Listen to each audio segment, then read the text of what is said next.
This is the tragic tale of Junior Martinez Estrella, a young man now facing murder charges in New York City. On a warm June night in 2018, Estrella, alongside Manuel Rivera, Elvin Garcia, Jose Muniz, and Antonio Santiago, turned the bustling streets of the Bronx into a scene of horror. The five, all members of the ruthless Dominican gang known as the Trinitarios, hunted down 15-year-old Leandro Guzman Feliz, a boy whose only crime was being mistaken for someone else.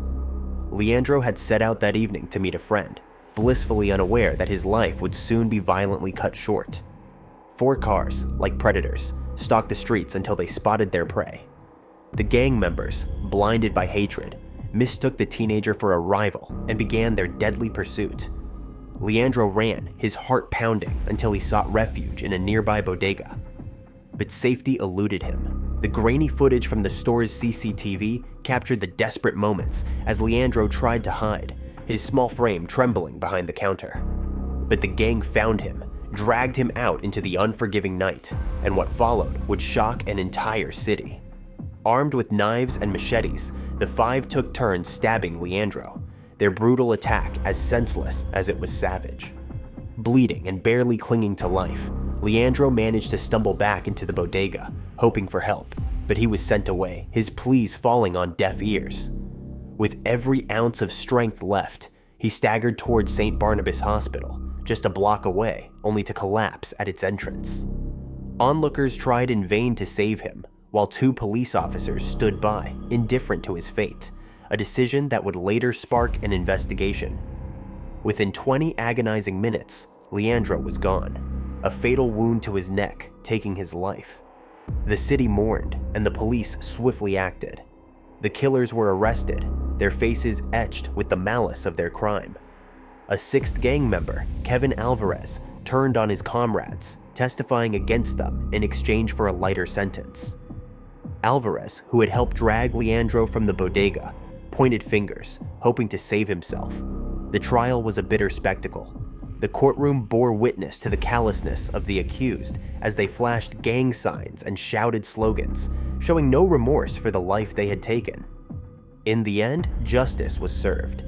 Junior Estrella, who had delivered the fatal blow, received life without parole.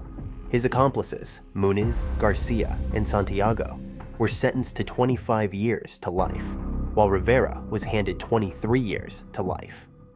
Leandro's death was a cruel reminder of the dangers lurking in the city's shadows, a young life snuffed out for being in the wrong place at the wrong time.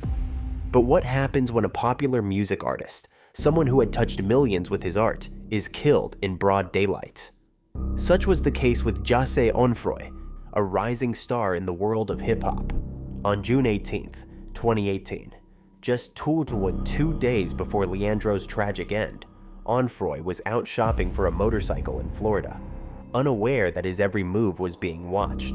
The 20-year-old rapper had withdrawn $50,000 from the bank to buy the bike, but he would never get the chance. 4 men, Michael Boatwright, Trayvon Newsom, Dedrick Williams, and Robert Allen, were stalking him, their intent as dark as the SUV they drove.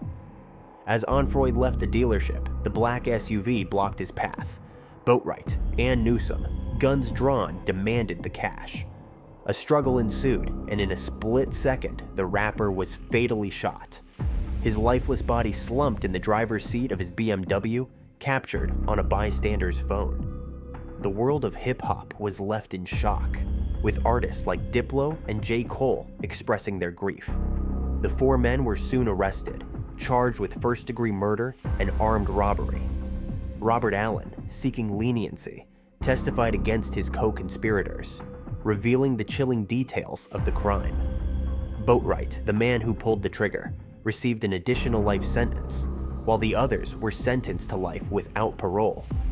For Allen, a plea deal meant a reduced sentence of 7 years in prison, followed by 20 years of probation. Jose Onfroy, a young talent with a promising future, was killed over a bag of money, a senseless act that left a permanent scar on the music industry. These stories, though separated by miles, shared a common thread: lives torn apart by violence. They serve as a grim reminder of the darkness that can consume those lost in the world of crime and gangs, leaving in its wake only pain, sorrow, and the cold, unyielding march of justice.